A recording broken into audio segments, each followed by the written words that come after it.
Uma tarde de fogo na segunda maior cidade do Brasil. Uma série de ataques cometidos em represália após a morte de uma liderança de um grupo criminoso. Mais um episódio que ilustra o avanço das milícias no Rio de Janeiro e a sua proximidade com o aparato estatal. Eu sou a Letícia Arcoverde e esse é o Durma Com Essa, o podcast de notícias do Nexo.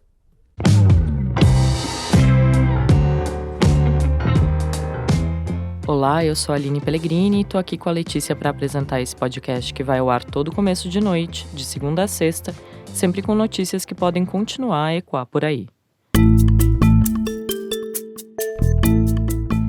Terça-feira, 24 de outubro de 2023, dia em que o Rio de Janeiro ainda convive com as consequências de uma série de ataques que milicianos fizeram na véspera no transporte público, levando o caos às ruas de bairros da zona oeste da capital fluminense. Moradores da região reclamaram que o sistema de transporte ainda não estava totalmente normalizado nessa terça. Representantes do governo federal e o comandante da Força Nacional foram enviados pelo ministro da Justiça, Flávio Dino, para avaliar a situação da segurança pública do Rio. O presidente Luiz Inácio Lula da Silva disse que vai ampliar a atuação das polícias federais e das Forças Armadas no estado, com reforço em portos e aeroportos para tentar coibir atividades criminosas.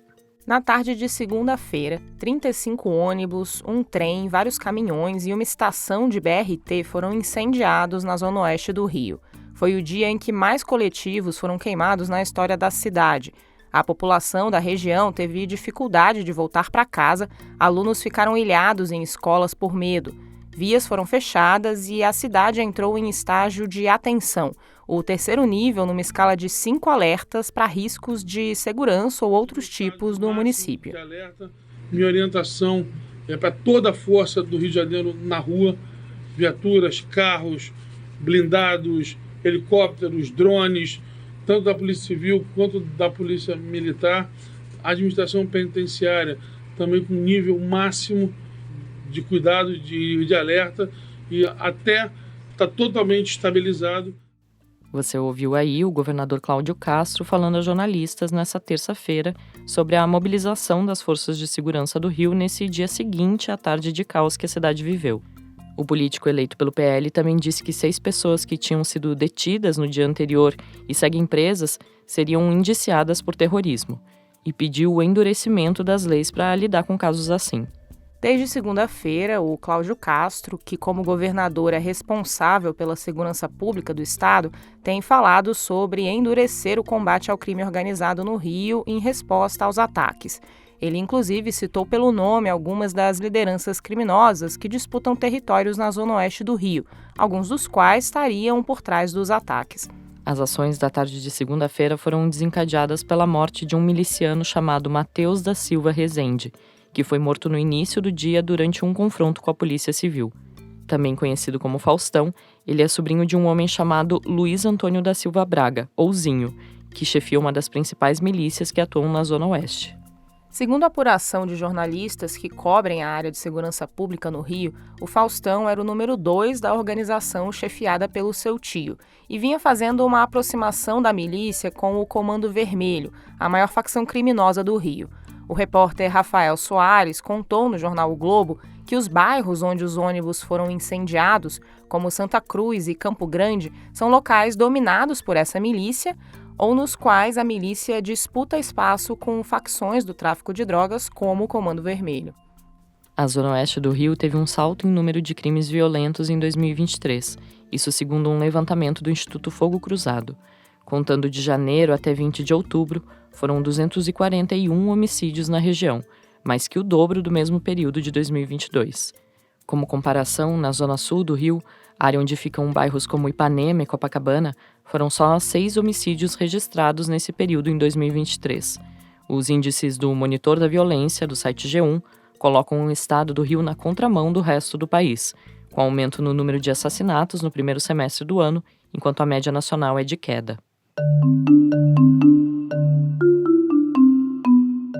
A milícia que domina a zona oeste do Rio foi criada na virada dos anos 2000 por policiais que viviam no bairro de Campo Grande e, num primeiro momento, recebeu o nome de Liga da Justiça.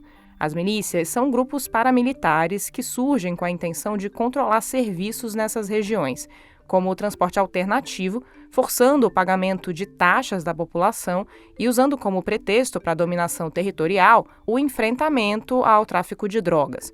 Em 2019, o Nexo fez uma entrevista em vídeo com o antropólogo e cientista político Luiz Eduardo Soares, que é especialista em segurança pública, na qual ele falou sobre a origem das milícias a partir das forças de segurança. As milícias são originárias da violência policial, por conta da anarquia na base que isso acaba gerando, por conta do estímulo que isso representa para a corrupção. Grupos autônomos vão se formando, seja à sombra do problema orçamentário do qual lhe falara, seja por conta dessa indução que provém da licença para matar, ou por conta do desenvolvimento de grupos de extermínio.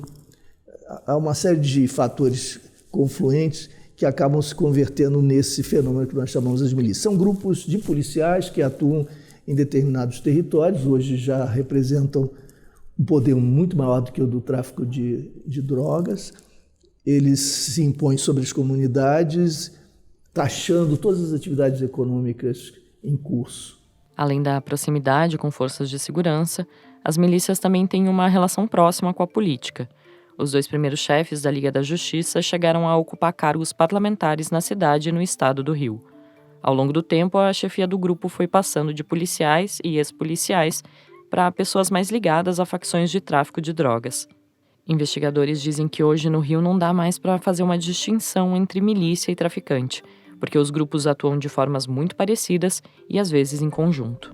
Um desses líderes da milícia da Zona Oeste, que ao longo do tempo deixou de ser chamada de Liga da Justiça, era um homem chamado Wellington da Silva Braga, conhecido como Eco, que era irmão do Zinho, que é um dos chefes atualmente. O Eco foi morto pela polícia em 2021. E ali os especialistas que estudam o tema falam que começou um desarranjo interno nessa milícia. Dissidências surgiram e começou uma disputa pelo poder, o que também acabou refletindo em mais violência na região. No início de outubro, a Isabela Cruz, aqui do Nexo, entrevistou o sociólogo José Cláudio Souza Alves, autor do livro Dos Barões ao Extermínio, uma história da violência na Baixada Fluminense. Ele fala que a morte do Eco nas mãos da polícia, além de gerar disputas internas, abre caminho para o Comando Vermelho ver fragilidades dentro da milícia e tentar retomar território. E o José Cláudio reforça que essa relação das milícias com o Estado com E maiúsculo, continua forte. Essa execução ela é interessante porque ela abre para que novos grupos surjam e possam emergir nesse cenário. Novos grupos que vão oferecer coisas para esse grupo estatal. Que coisas são essas?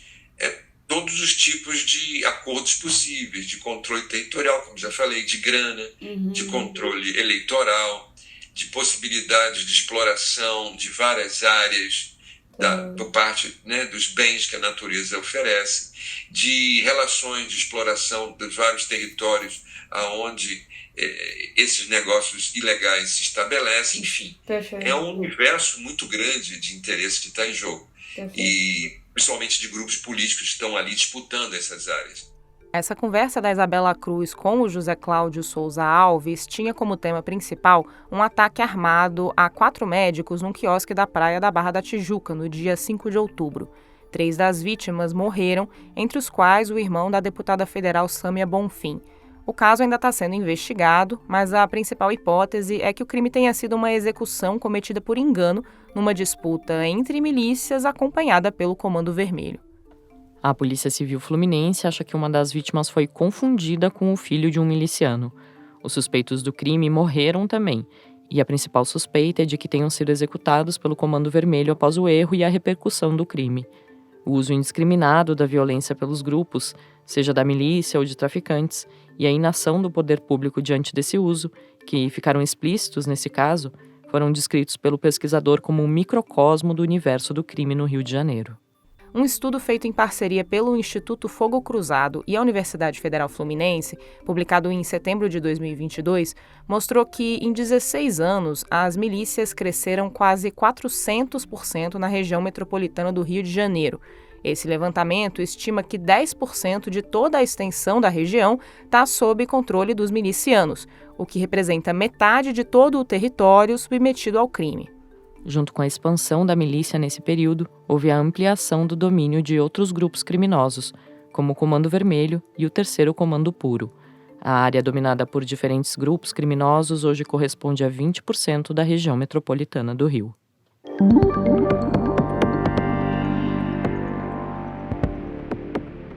Nessa terça-feira, a Polícia Civil informou numa nota que a arma que foi apreendida junto com o Faustão quando ele foi morto na véspera está registrada no nome de um policial militar. Horas depois da morte do miliciano, na segunda-feira, o PM, dono da arma, fez um boletim de ocorrência dizendo que tinha perdido a pistola dele semanas atrás. A Corregedoria da Corporação apura o extravio. É um detalhe que se acumula quando o assunto são episódios que exacerbam a proximidade entre a criminalidade e o aparato estatal. Na semana passada, por exemplo, 4 policiais civis do Rio foram presos numa operação da Polícia Federal por suspeita de terem vendido 16 toneladas de maconha para o Comando Vermelho. Eles teriam apreendido a quantia e depois escoltado o carregamento até a facção. Os agentes foram presos sob suspeita de tráfico de drogas e corrupção. Também em outubro, o Exército ainda investiga o extravio de 21 metralhadoras que estavam numa unidade militar em São Paulo, que faz a manutenção do armamento das Forças Armadas. Algumas dessas armas foram encontradas no Rio de Janeiro, mais especificamente num bairro da Zona Oeste dominado por grupos criminosos. Para o sociólogo José Cláudio Souza Alves, ainda que haja um rearranjo de forças no universo do crime no Rio, a estrutura por trás dessas disputas se mantém a mesma há décadas e inclui o aval do poder público aos grupos armados. Ele rastreia o surgimento das milícias no Rio a grupos de extermínio que surgiram na Baixada Fluminense com apoio da ditadura militar que governou o Brasil entre as décadas de 60 e 80. E diz que essas relações fazem parte do que ele chama de um universo acinzentado em que legalidade e criminalidade se confundem. Essa estrutura ela vai progressivamente criando esse universo que a gente chama de universo acinzentado. Você não tem mais isso que sempre foi pregado, né, do preto e no branco, né, a lei e o crime, a justiça e as ilegalidades, o formal e o informal. Essa dualidade, esse dualismo, ele progressivamente foi desaparecendo. O que nós temos é uma grande zona cinzenta. No Congresso Nacional, as atenções estão voltadas para projetos da agenda econômica que estão parados faz algum tempo e podem avançar na sua tramitação. Uma dessas propostas é a reforma tributária, que já passou pela Câmara e agora está esperando para andar no Senado. O redator Marcelo Rubissec escreveu sobre o tema. Marcelo, lembra pra gente em que pé está a reforma tributária? Bom, a reforma tributária é aquela proposta para reorganizar todo o sistema de pagamento de tributos sobre o consumo no Brasil. A ideia é simplificar, pegando os principais tributos e transformando eles num sistema novo com 2 novos impostos, um federal e outro estadual e municipal. Esse é o resumão da coisa. A reforma é um tema bem antigo que está sendo discutido há décadas no Congresso, mas que teve seu primeiro grande avanço em julho desse ano, quando foi aprovado pela Câmara dos Deputados. O texto, que é uma PEC, uma proposta de emenda à Constituição, foi entregue ao Senado no fim de agosto, e desde então não avançou muito. O próximo passo é o relator, o senador Eduardo Braga, do MDB do Amazonas, apresentar o relatório dele para a Comissão de Constituição e Justiça. Depois, o relatório ainda precisa ser aprovado pela comissão, para aí sim ir para o plenário, onde precisa de apoio de pelo menos 49 senadores em 2 turnos. E se tiver mudanças, depois volta para a Câmara. Então, assim, a reforma ainda tem um caminho relativamente longo para percorrer antes de ser promulgada. E o que está sendo negociado nessa etapa no Senado? O senador Eduardo Braga já falou ao longo de outubro sobre algumas das mudanças que ele deve fazer.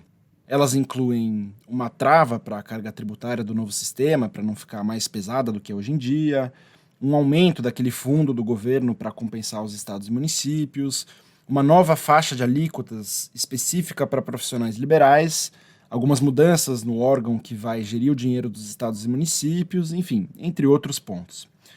Mas, de todo modo, esse relatório que deve sair do forno em breve não é necessariamente a versão final do texto que vai realmente para votação. Então, assim, as negociações continuam rolando. E aqui vale a gente ficar de olho num ponto importante, que é o seguinte: quando a Câmara aprovou a reforma em julho, o texto previa já uma taxa mais favorável para alguns setores da economia, como saúde e educação. Mas na reta final da aprovação pelos deputados, muitos setores conseguiram ser contemplados de última hora. E aí, desde restaurantes até clubes de futebol. Então, colocando com todas as letras, né? Agora é um momento em que diferentes setores estão fazendo lobby para ver se conseguem entrar nas exceções. É uma parte importante dessa fase de negociações. Você lê o texto do Marcelo Rubissec no nexojornal.com.br. No site, você acompanha todo o conteúdo que o Nexo produz diariamente. Assine o Nexo e apoie o jornalismo independente e de qualidade. Tem um desconto especial por tempo limitado de 60% para assinaturas feitas com o login do Google.